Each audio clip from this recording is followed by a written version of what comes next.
Nguhaye ikaze na nshuti mvamwe Meta TV, ndagushimiye cyane udahwema kubana natwe by'umwihariko wakoze subscribe, ndagushimiye cyane. Ariko nawe nimba uri mushya kuri channel, ndagusabye ngo banze ukore subscribe kugira ngo tujye tubasha kwibanira mu biganiro byacu byose. Nkuko twabyemeje ko bagezeho inkuru zidasanzwe zirimo utuntu n'utundi urukundo ibyegeranye umunsi tugufitiye inkuru igira umucamanza yifashisha ChatGPT mu rubanza no kwakora amahano. Umugabo usanzwe ari umucamanza yahamagajwe n'urwego rushinzwe ubutabera kugira ngo asobanure iby'inyandiko ye y'akazi birutse gutahurwa ko yakoze yifashishije ChatGPT. Uyu mugabo kuwa mbere tariki ya 13 Ugushyingo umwaka 2023 bivugwa ko yatanze umwanzuro w'urubanza wuzuyemo amakosa. Amakuru dukesha ikinyamakuru avuga ko uyu mugabo yatanze inyandiko irimo amakuru ahabanye n'ibyemezo byafashwe mu rukiko rwisumbuye. Turagaruka kandi ku nkuru y'akababaro aho Nadine wavukaga mu bana bane b'abakobwa ndetse akaba ari we bari bucura yaje kwitaba Imana mu gihe yararangije kwiga mu ishuri kuri Gatolika rya Kabwayiseka ndetse akaba yiteguraga guhabwa impamyabumenyi ya kaminuza mu ishami ry'icungamutungo.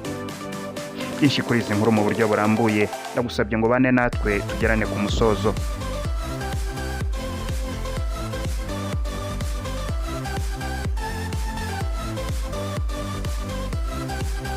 Ndagushimiye cyane kandi ngo ikaze nanone umunyeshuri wari urangije muri seka yaje gupfa azize impanuka Nadine warangije kwiga mu ishuri kuri Gatolika rya Kabwayiseka ise witeguraga guhabwa impamyabumenyi ya kaminuza mu ishami ry'icungamutungo yitabye Imana azize impanuka.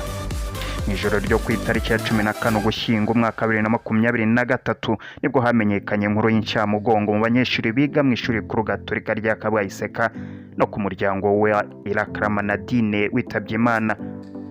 Tariki ya 6 Ugushyingo umwaka 2023 nibwo yasomye igitabo cye ari byo mu ndimi z'amahanga bita Defense gikuye mu bushakashatsi yakoze mu gusoza icyiciro cya kabiri cya kaminuza.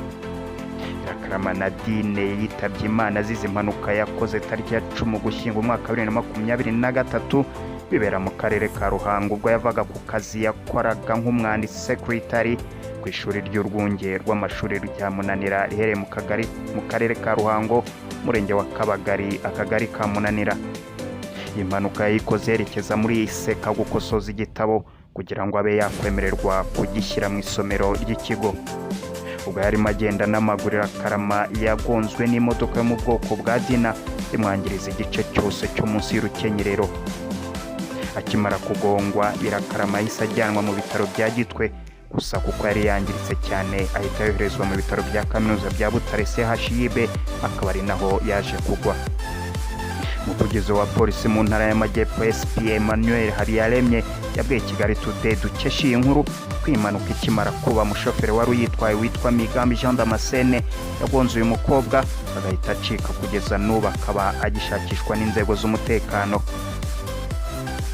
Yakomeje agira ati ubwo twabashije kubona ni nyiri modoka gusa kuko uwakoze impanuka we ni umushoferi yahise atoroka akaba agishakishwa n'inzego z'umutekano.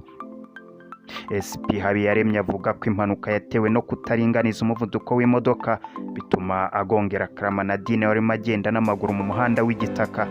Tariki ya 16 Ugushyingo umwaka 2023 nibwo Nadine yasezeho bwa nyuma n'inshuti abavandimwe n'umuryango we anashyingurwa mu cyubahiro.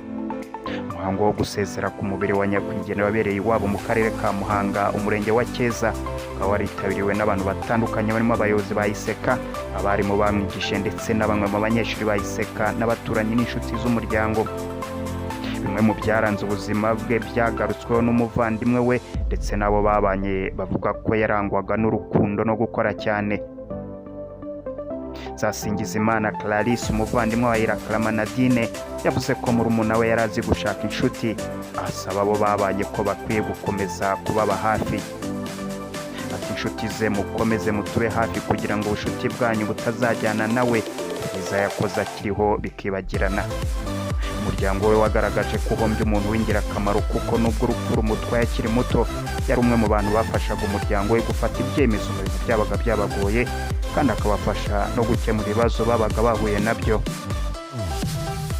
Amakuru dukesha iseka avuga ko mu muhango wo kumushyingura agarutswe ku buzima n'imibereho ye ya buri munsi yo ku ishuri, ko yitangaga agasobanurira abandi banyeshuri amasomo irakarama Nadine, kandi yari mu ihuriro ry'urubyiruko rukomokaho umuryango wituye mu murenge wa Cyeza, yahuriragamo n'abandi ndetse na Padiri niyo nagira Prosper wayoboye igitambo cya misa cyo kumusabira nyakwigendera.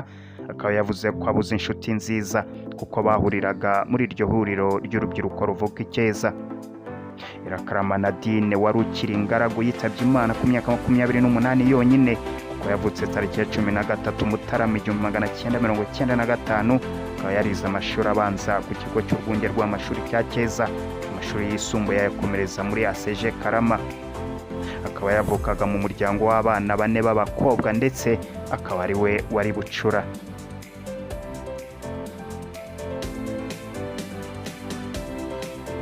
Muko twatangiye tubikubwira kandi tugufitiye inkuru yaho umucamanza yifashishije ChatGPT mu rubanza bityo akora amahano. Jefferson Rodriguez usanzwe ari umucamanza muri Brazil yahamagajwe n'urwego rushinzwe ubutabera muri iki gihugu CNG kugira ngo asobanure iby'inyandiko ye y'akazi biherutse gutahurwa ko yakoze yifashishije ChatGPT. Uyu mugabo kuwa mbere tariki ya 13 Ugushyingo umwaka 2023 bivuga ko yatanze umwanzuro w'urubanza wuzuyemo amakosa. Amakuru dukesha ikinyamakuru 20 Minutes avuga ko uyu mugabo yatanze inyandiko irimo amakuru ahabanye n'ibyemezo byafashwe mu rukiko rwisumbuye. Rodriguez yemera ikosa ko ryabaye, ariko akavuga ko ryakozwe n'uwo yari yahaye akazi ko kumufasha gutunganya imyanzuro y'urukiko. Yavuze ko byatewe n'imanza nyinshi abacamanza baba bagomba kwitaho, nubwo we yiregura gutya ariko urwego CNG ivuga ko uyu mucamanza yahawe iminsi 15 yo gusobanura byimbitse ibyaregwa. Ikomeza ivuga ko ikoreshwa rya ChatGPT rigenda rigaragara cyane mu nkiko zo muri Brazil, uduce iryo koranabuhanga ritaragengwa n'amategeko. ChatGPT ni ikoranabuhanga ry'ubwenge bw'ubukorano yubatswe n'ikigo cy'abanyamerika gifatwa nka laboratoire ikomeye y'ubwenge bw'ubukorano cya OpenAI. Ikoranabuhanga rikusanya amakuru atandukanye yashyizwe kuri interinete rikayatanga mu buryo bwiza bitewe n'ibyo ryasabwe. Ndagushimiye cyane utahwemye kubana natwe. Nimba wari mushya kuri channel ariko ntugende udakoze subscribe kugira ngo tujye tubasha kwibanira mu biganiro byacu byose. Uramutse ufite igitekerezo cyangwa si kiganiro wifuza kugeza kuba dukurikira, tuguhaye ikaze utwandikire muri comment. Ndagushimiye cyane. Imana ibarinde naho ubutaha.